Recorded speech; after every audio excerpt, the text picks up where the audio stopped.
ఇప్పుడు మీరు గెలవలేరు అనేది నిజం కావచ్చా? కానీ ఎప్పటికీ గెలవలేవు అనేది మాత్రం ఎప్పటికీ నిజం కాదా?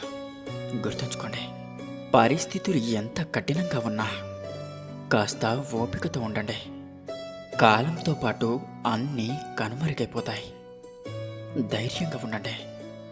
గుర్తుంచుకోండి, ఒక పేదవాడి గౌరవాన్ని ఎప్పటికైనా నిలబెట్టేదే ఒక్క చదువు మాత్రమే కదంటారా?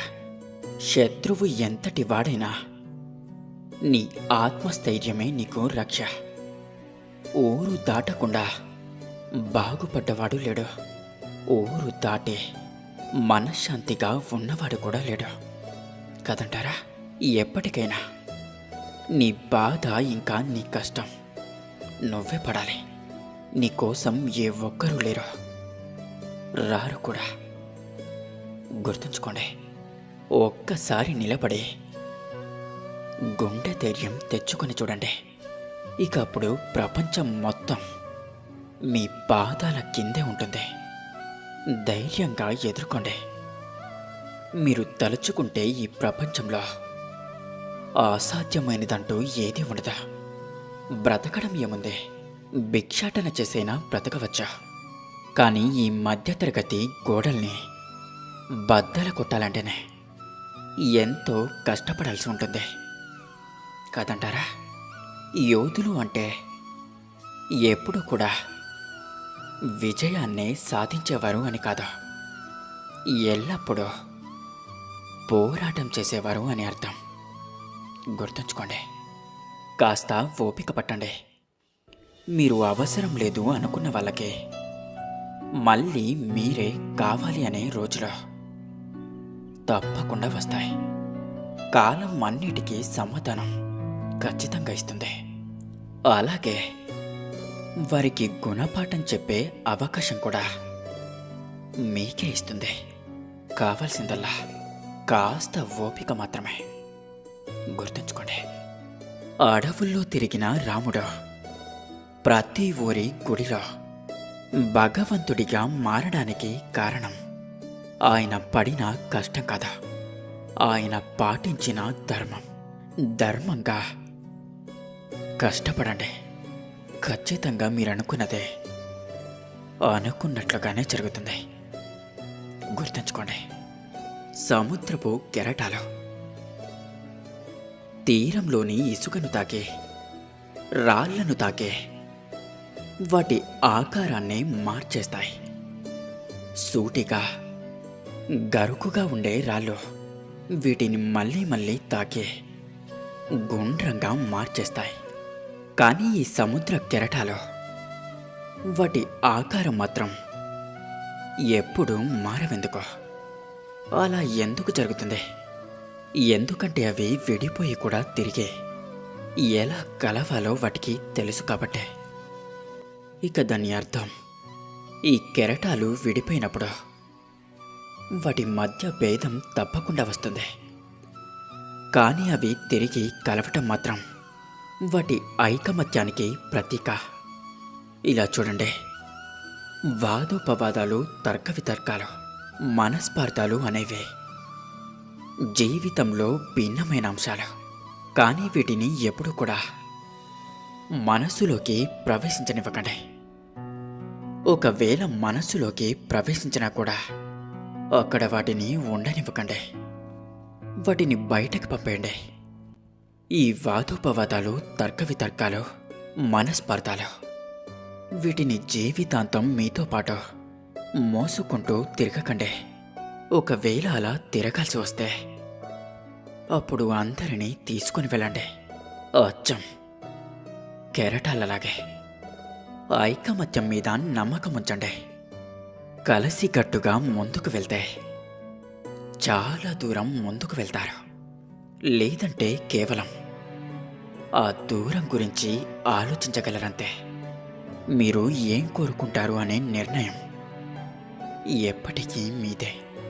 గుర్తుంచుకోండి, సాంఖ్యయోగం వలన మనిషి నిరంతరం పరమాత్మను స్మరిస్తూ ఉంటాడు. ఇక పరమాత్మను స్మరించడం వలన మనిషి మనస్సులో అంకిత భావం ఉత్పన్నమవుతుంది. అటువంటి భావాన్ని భక్తి అని అంటారు. భక్తి వల్ల మనిషికి సత్యాసత్యాల జ్ఞానం లభిస్తుంది. ఆ జ్ఞానం వలన వారు పరమాత్మను దర్శించగలుగుతారు.